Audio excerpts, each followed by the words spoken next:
Bonjour à tous et bienvenue au Centre d'information et de recrutement de Paris. Aujourd'hui, nous commençons une nouvelle série qui s'appelle Prépare ta gendarmerie. Ce premier épisode portera sur les grades de la gendarmerie nationale. Mais avant de les apprendre, il faut savoir les lire. Pour voir le grade d'un gendarme, il suffit de regarder sur sa poitrine ou sur son épaule. Aujourd'hui, on va plus se focaliser sur les épaules, car il y a plus d'informations qui vous permettra de déterminer le grade du militaire. Les fourreaux se composent de 3 éléments.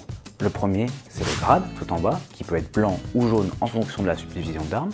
Nous avons aussi la grenade, qui peut avoir une couleur blanche ou jaune. Et nous avons ensuite les chevrons tout en haut, qui va nous permettre de déterminer les subdivisions d'armes. Regardez par exemple ces 4 grades. Ils semblent identiques et pourtant, ils sont complètement différents. Les 2 grades blancs que vous voyez juste ici, vous en avez un de la gendarmerie départementale et le deuxième du corps de soutien technique et administratif. La seule différence, ça va être les chevrons. Celui avec les chevrons sera pour la gendarmerie départementale et sans chevrons pour le corps de soutien technique et administratif. Pareil pour les grades jaunes. Ceux sans chevrons, ça fait partie de la garde républicaine et avec les chevrons, ce sont la gendarmerie mobile. L'autre chose qui diffère, c'est aussi l'appellation du militaire en fonction de ses grades. Les 2 grades avec les chevrons s'appelleront des gendarmes. Mais le grade jaune sans chevron sera appelé garde et le grade blanc sans chevron, maréchal des logis. Bon, maintenant qu'on sait ça, on va passer au grade. En gendarmerie, on a 3 corps différents. Le premier, c'est le gendarme adjoint volontaire, le second, c'est le sous-officier et le troisième, c'est les officiers. On commence par les gendarmes adjoints volontaires. On les reconnaît car les grades sont bleus. Un gendarme adjoint volontaire sortant d'école n'a pas de grade, mais en fonction de sa manière de servir, il va pouvoir passer brigadier, brigadier chef et maréchal des logis. Si le gendarme adjoint volontaire souhaite augmenter de grade, il va devoir passer le concours sous-officier et faire carrière en gendarmerie. Passons au grade de sous-officier. Les 2 premiers grades ont une appellation similaire, mais une importance différente. Je m'explique. Le premier grade est le gendarme sous contrat.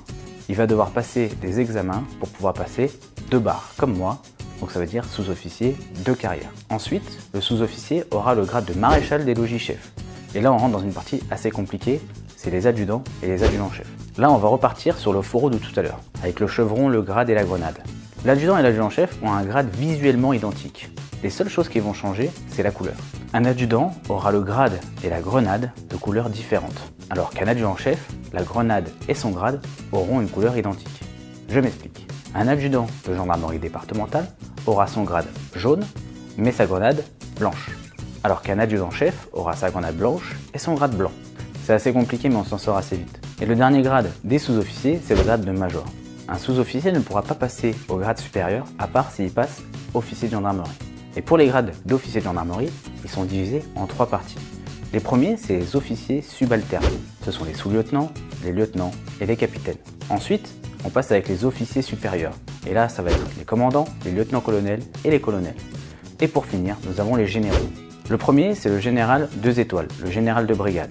Ensuite, ça va être le 3 étoiles, le général de division, 4 étoiles, le général de corps d'armée et 5 étoiles, le général d'armée. Voilà que se termine notre épisode sur les grades de gendarmerie. J'espère que cette série vous aura plu. N'hésitez pas dans les commentaires à nous demander des sujets que vous aimeriez qu'on aborde dans un prochain épisode.